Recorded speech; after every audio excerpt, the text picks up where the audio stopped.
मित्रांनो, ही जुनी जीप बघून तुम्हाला काय आठवलं? ही जुनी जीप दारं नसलेली, सीट कमी पण सीट फाटलेली, पण लोक भरपूर. जुने दिवस आठवले का? त्या काळात आमच्याकडे आजसारखी ये जा करण्यासाठी वाहनं नव्हती हो. कुठं बाजारला जरी जायचं म्हणलं किंवा तालुक्याच्या ठिकाणी जरी काही काम असलं, नातलगाकडे जायचं असो, बराच वेळ आपण ह्या जीपनंच प्रवास करायचो. चौकामध्ये अर्धा अर्धा तास थांबायचो आणि मग ही जीप यायची. कधी नशिबानं जीप मिळाली तर देव भेटल्यासारखं वाटायचं. कोणी पुढं, कोणी मागं, कोणी काठावर बसायचं. आज गाड्या भरपूर आहेत, रस्ते चकचकीत आहेत, पण तो काळ वेगळाच होता. म्हणून असा फोटो बघितला की छातीत अगदी कळ उठते आणि वाटतं, अरे ते दिवस खरंच. रस्त्यात चुकून जीप जरी बंद पडली तर सगळे गाडीतून खाली उतरायचो आणि ते जीपला धक्का मारायचो, ढकलायचो. हसत हसत परत बसायचो.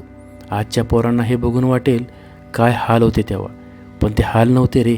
तो आमचा रोजचा जीवनक्रम असायचा. कमी सोयी, कमी साधनं, पण माणसं एकमेकांसाठी उभी असायची. म्हणून ही जीप, हा रस्ता हे फक्त फोटो नाही आहेत, आमच्या जगण्याच्या आठवणी आहेत. असा फोटो पाहिला की जुन्या काळाच्या आठवणी जाग्या होतात आणि वाटतं साधनं भलेही कमी होती, पण माणसं एकमेकांच्या खूप जवळ होती. मित्रांनो, हा फोटो बघितला ना की लक्षात येतं की आम्ही कसं जगायचो. ट्रक भरून कोंबलेली माणसं, कोणी दोरीला लटकलेली, कोणी काठावर बसलेली, कोणी मागं लटकलेलं, कोणाच्या हातात पकडसुद्धा नाही. एकमेकांना धरून कसं बसं उभं राहायचं. लग्नाची वरात खूप मजा यायची. तेव्हा ट्रकच्या टापावरती बसून मुलं मस्ती करायची, मज्जा करायची. किंवा जत्रेला जायचं असो, असाच ट्रक वापरायचो. आज हे बघितलं तर लोक म्हणतील किती धोकादायक, पण तेव्हा तो आमचा रोजचा प्रवास होता. माणसं कमी साधनात जगायची, पण एकमेकांसाठी उभी राहायची. म्हणून असा फोटो पाहिला की वाटतं ते दिवस भले कष्टाचे होते, पण आपुलकीनं भरलेले होते रे. टेम्पोसुद्धा माणसाने भरलेले असायचा. आज जसं सामानासाठी असतो तसा नव्हता. माणसं, पोरं, बायका, डोक्यावर पिशव्या, मांडीवर पोरं, सगळे टेम्पोत. जागा कमी, मनं मोठी असायची. कुणी म्हणायचं नाही जागा नाही, कारण सगळ्यांची गरज सारखीच होती. एस.टी. बस आली तर खूप भारीच. दिवसातून 1-2दा येणारी बस म्हणजे मोठी गोष्ट असायची. आज जागा नसेल तर काय झालं, बसच्या छतावर बसायचं, वर बसून वारा खात, रस्ता पाहत घरी जायचो.